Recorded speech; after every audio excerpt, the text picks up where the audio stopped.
Uma maneira de esclarecer o significado de um ato cristão é anotar quanto do ato o diabo pode fazer. Assim, por exemplo, ao esclarecer o que significa ter fé salvadora, Tiago diz: você acredita que Deus é um? Você faz bem. Até os demônios acreditam e estremecem. Tiago 2,19. Em outras palavras, a fé salvadora deve ser mais do que aquilo que os demônios podem fazer. Portanto, tome nota disso e descubra o que eles podem fazer. Nunca aceite uma definição de fé que exige apenas o que o diabo pode fazer. Existe um princípio exegético aqui que é útil em vários contextos bíblicos. O princípio é: quando você estiver procurando discernir o significado de um dever bíblico, pergunte quanto do dever o diabo pode realizar. Tome nota disso e não iguale o dever bíblico ao que o diabo pode fazer. Todo dever cristão ensinado na Bíblia envolve mais do que o diabo pode fazer. Em 1 Coríntios 12:3, Paulo diz: ninguém pode dizer Jesus é o Senhor, exceto pelo Espírito Santo. Então, aplicando o meu princípio do que o diabo pode fazer aqui, lembramos que o diabo não tem dúvidas sobre o senhorio de Jesus Cristo sobre tudo, que ele é o Senhor do mundo, de todo o reino demoníaco e do céu. Ele sabe que Jesus é o Senhor, e seus demônios dizem o mesmo. Em Mateus 8:29, os demônios clamam a Jesus: o que você tem a fazer conosco, ó Filho de Deus? Você veio aqui para nos atormentar antes do tempo? E em Marcos 1:24, um demônio diz a Jesus: você veio nos destruir, eu sei quem é você, o Santo Deus. Essas frases, Filho de Deus e Santo Deus, atribuem claramente o senhorio a Jesus. Isso fica ainda mais claro quando você vê o que os demônios dizem que Jesus pode fazer: atormentá-los e destruí-los. O diabo sabe e admite que o Senhor Jesus é infinitamente mais forte do que ele e que os dias de liberdade do diabo são contados.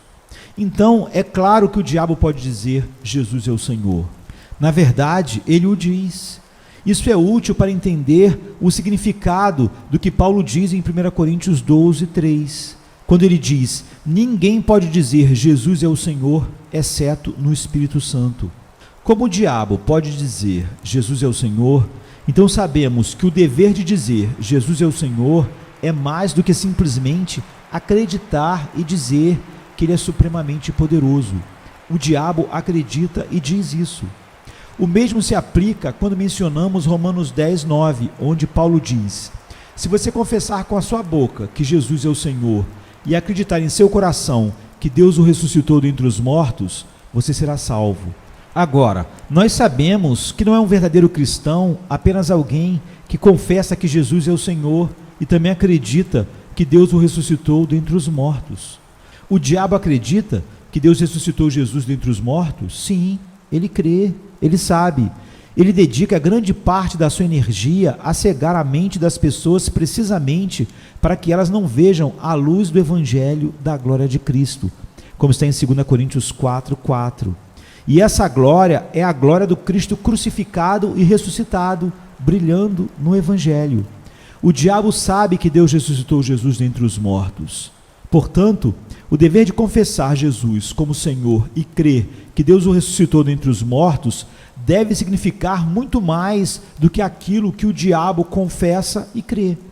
Meu argumento é que esse princípio do diabo é um indicador exegético muito útil para aprofundar a realidade que Paulo tem em mente nestas declarações. Romanos 10:9 dá uma pista do que é essa realidade mais profunda. Se você crer em seu coração que Deus o ressuscitou dentre os mortos, você será salvo. O que Paulo está dizendo em confessar com a boca e crer com o coração é tirado de Deuteronômio 30:14. A palavra está na sua boca e no seu coração. Mas qual é o ponto do apóstolo Paulo? Essa é a questão.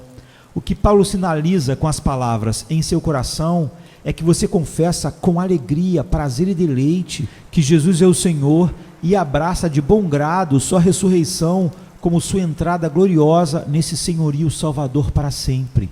para não viver mais para si mesmo, mas para aquele que te amou e se entregou por você. Sabemos disso porque Paulo fala em Romanos 6,17 de ser obediente de coração, ou seja, não de má vontade, mas com alegria, gozo e prazer em se submeter ao senhorio de Cristo e obedecê-lo em todas as coisas. E ele contrasta explicitamente desejar algo no coração com querer relutantemente ou sob compulsão, em 2 Coríntios 9:7. É exatamente assim que o diabo afirma a ressurreição e o senhorio de Jesus, com relutância e sob compulsão, não com prazer, não com deleite. Ele não tem nenhum prazer e deleite em estar sobre o senhorio de Cristo. Então, voltando a 1 Coríntios 12:3, que diz: ninguém pode dizer Jesus é o Senhor, exceto no Espírito Santo, o que Paulo quer dizer é que, sem a obra transformadora do Espírito Santo, ninguém pode dizer Jesus é o Senhor com um alegre e deleitoso abraço no Senhor Jesus como supremo tesouro, como a coisa mais valiosa da vida. O diabo admite seu poder e vitória final, e que Jesus é o Senhor, mas não há alegria, prazer. A essência do pecado é querer fazer sua própria vontade, agir como se fosse Senhor da sua própria vida. O diabo declara que Jesus é o Senhor e crê nisso, mas sem prazer. Na verdade, ele não gosta, podemos até dizer que odeia, e ele seria seu próprio Senhor se pudesse. Somente pelo Espírito Santo, pela ação do Espírito soberanamente, podemos amar a Cristo e abraçá-lo como Senhor, como o maior prazer das nossas vidas. E é isso que nos torna cristãos, não apenas acreditar nos mesmos fatos verdadeiros que o diabo acredita, que Jesus é o Senhor e que ele ressuscitou dos mortos. Recentemente, meditei sobre essas palavras em 2 João. Todo aquele que não permanece no ensino de Cristo, mas vai além dele, não tem Deus. Quem permanece no ensino tem o Pai e também o Filho. 2 João 1:9. Isso é obviamente extremamente importante, pois não ter Deus resultaria em perecer sem Deus. Então eu ponderei o que significa permanecer no ensino de Cristo. Minha vida eterna depende disso. Se eu não faço isso, não tenho Deus. Se eu fizer isso, tenho o Pai e o Filho. Então apliquei o meu princípio do diabo. Em que sentido o diabo pode permanecer no ensino de Cristo? Bem, ele é muito competente intelectualmente. Ele tem uma memória sobrenatural e ele estava lá quando todos os ensinamentos foram dados. Portanto, ele pode permanecer nos ensinamentos de Cristo no sentido de que se lembra deles e acredita que eles são verdadeiros. Portanto, isso significa que, quando João diz que devemos permanecer no ensino de Cristo, o que ele está dizendo significa mais do que apenas se lembrar e mais do que crer nisso como um fato. Quando o diabo se lembra do ensino de Jesus e acredita que é um fato, ele não tem nenhum prazer ou deleite nisso. Ele não ama o ensino de Cristo. Ele não o valoriza ou o vê como a coisa mais preciosa que existe.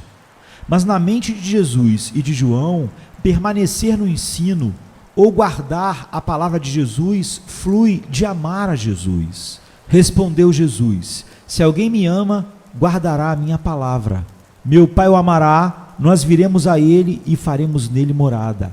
Aquele que não me ama, não guarda as minhas palavras.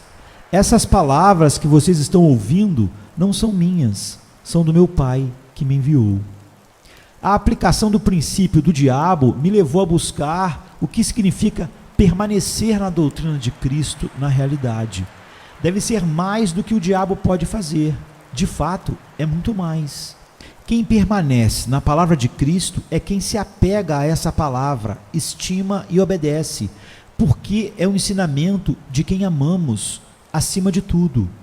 Minha convicção é que milhares de cristãos nominais seriam bem servidos se os pastores perguntassem: como a sua fé é diferente da fé do diabo? Qual é a sua permanência no ensino de Jesus que é diferente do diabo? De fato, todo crente, não apenas o nominal, faria bem em perguntar: como minhas orações são diferentes do tipo de oração que o diabo aprovaria, ou até mesmo executaria, faria. O diabo, por exemplo, pede coisas a Deus em Lucas 22:31. Satanás não tem problemas com seres humanos orando por comida e roupas e saúde e paz relacional e sucesso financeiro e boas notas nas provas e assim por diante. A razão pela qual o diabo está bem com essas orações é que elas expressam desejos que compartilhamos com pessoas que não nasceram de novo, não amam ou veem Cristo como o tesouro mais valioso que existe. Você não precisa nascer de novo para querer comida, roupas, saúde e sucesso. E você não precisa nascer de novo para pedir a Deus que os forneça a você. Mas o diabo nunca ora ou ajuda alguém a orar, santificado seja o seu nome. Ou, Senhor, faça com que o seu nome seja honrado, magnificado, adorado e reverenciado. O diabo nunca ora ou ajuda alguém a orar, Senhor, faça avançar o teu nome, salvando e tirando os homens do império das trevas e levando-os para o reino do Filho do seu amor. O diabo nunca ora, sinto muito pelo meu pecado, odeio, confesso e peço perdão em nome de Jesus, Pai, e quero mortificar cada pecado. Portanto, nós faremos bem em aplicar o princípio exegético do diabo ao dever da fé e ao dever de permanecer no ensino de Cristo, ao dever da oração e a dezenas de outros deveres. Sem esse tipo de tratamento de choque, o cristão nominal e o cristão mundano podem nunca acordar para o fato de que estão acreditando, cumprindo e orando de maneira que o diabo faz, e estão tão perdidos como ele está.